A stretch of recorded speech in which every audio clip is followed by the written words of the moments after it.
traumatic injuries and causation Hawks case. This statement unequivocally establishes that all current debilitating conditions, including specific cervical spine pathology, disc protrusions and osteophytes, and complex regional pain syndrome, CRPS, with its characteristic symptoms, are direct and sole consequences of the traumatic incidents that occurred on February 20th, 2025. There were absolutely no symptomatic or functionally limiting pre-existing conditions in the cervical spine or any extremities prior to this specific event. Pre-accident baseline, undisputed functional health and absence of symptomatic pathology. Prior to February 20th, 2025, the individual possessed an objectively documented, robust level of physical health and functional capacity, with no history of cervical spine pain, radiculopathy, numbness, tingling, weakness, CRPS-related symptoms, such as temperature changes, allodynia, dystonia, or autonomic storms, or any functional limitations whatsoever in the neck or any of the extremities, upper or lower. This is irrefutably demonstrated by federally mandated medical clearances, DOT physicals. The individual consistently passed every required Department of Transportation, DOT physical examination. These are rigorous, federally mandated medical assessments designed to ensure a commercial driver meets strict physical and neurological standards for safety. Successful completion of these physicals, including one as recently as early October 2024 and logged in the employer's system, provides definitive medical proof that the entire musculoskeletal and neurological system, including the cervical spine and all extremities, was healthy, asymptomatic, and fully functional, free from any conditions that would impair physically demanding work. Demonstrated high physical performance. The individual maintained an exceptionally active and demanding professional life that required sustained high levels of physical activity, agility, and strength. Extensive contract work. Successful completion of numerous 16 physically demanding contracts, including all assignments from the employer, unequivocally demonstrates the ability to perform strenuous tasks without any physical or neurological limitation. Visual documentation and musical proficiency. Available video evidence showcases the individual's dynamic physical attributes and high activity levels and professional capacities, actively moving and performing. Furthermore, the individual's ability to proficiently play guitar, bass, drums, and keyboards prior to the accident demonstrates exceptional dexterity, fine motor control, coordination, and physical stamina, directly contradicting any notion of pre-existing physical compromise or neurological dysfunction in any part of the body. Dedicated healthy lifestyle. For over 20 years, the individual has maintained a rigorous and disciplined healthy lifestyle, which includes strict adherence to a healthy diet, consistent daily exercise, complete abstinence from alcohol, smoking, and recreational drugs. This sustained commitment to health further substantiates an exceptional physical baseline and vitality, making any claims of health-related pre-existing conditions highly improbable. Medical and public observation of exceptional physical condition.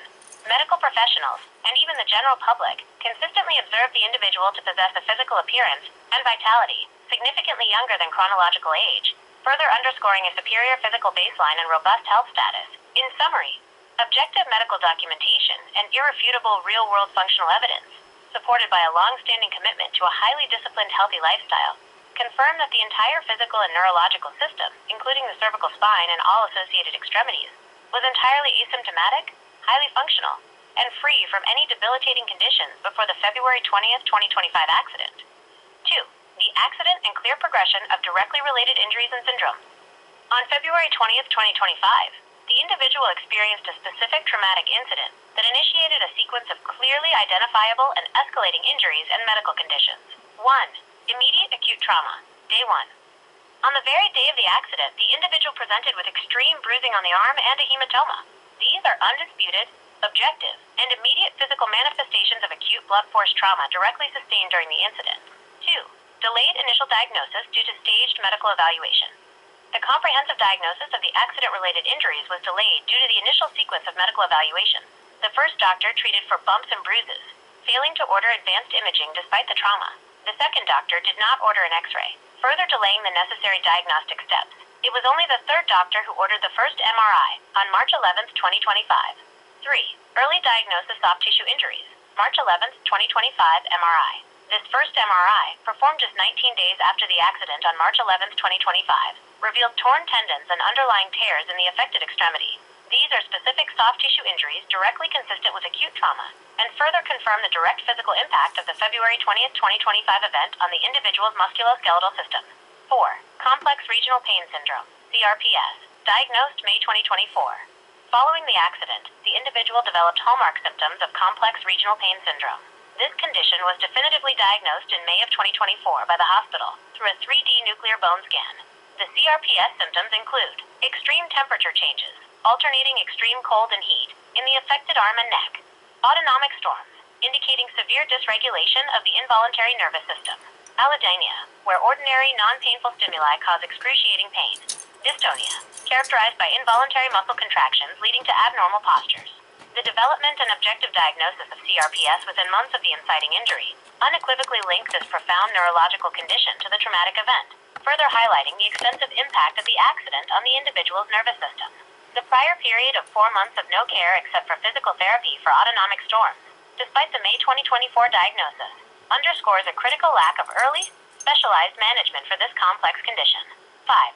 Cervical spine pathology confirmed. June 2025 MRI.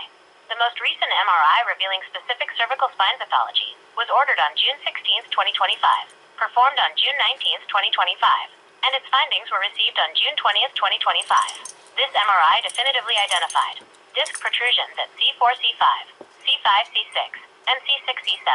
These are direct mechanical injuries to the intervertebral discs caused by the forces exerted during the traumatic event. Osteophytes, bone spurs, at C4-C5, C5-C6, and C6-C7. These bony changes, while potentially influenced by the body's repair processes, are considered to be either acutely caused or significantly aggravated by the trauma, leading to their symptomatic presentation and the observed structural instability/damage in the previously asymptomatic spine. Delayed presentation is consistent. The delay in diagnosing these specific cervical spine findings is medically consistent with a traumatic injury. Initial, more obvious acute injuries, like the arm bruising, hematoma, and tendon tears, and the complex, evolving CRPS symptoms can overshadow or precede the full manifestation or investigation of spinal pathology. The sequence of medical evaluations, necessitating multiple doctors to reach the point of advanced imaging for the spine, further explains why these findings were not diagnosed earlier. 3. Direct causation and irrefutable clinical radiological correlation. The entire spectrum of conditions, including the cervical spine pathology, disc protrusions and osteophytes, and the severe neurologically based symptoms and confirmed diagnosis of complex regional pain syndrome, are a direct and sole consequence of the February 20, 2025 accident. The immediate and severe onset of new and escalating symptoms, neck pain, radiating pain, numbness, tingling, weakness, temperature dysregulation, allodynia, dystonia, and autonomic storms, directly following the trauma, combined with the clear progression of medically confirmed injuries from day 1, and the subsequent diagnostic findings, establishes unequivocal causation. The MRI findings directly correlate with and explain the new neurological and pain symptoms experienced by the individual post-accident. Conclusion: based on the overwhelming objective evidence of a health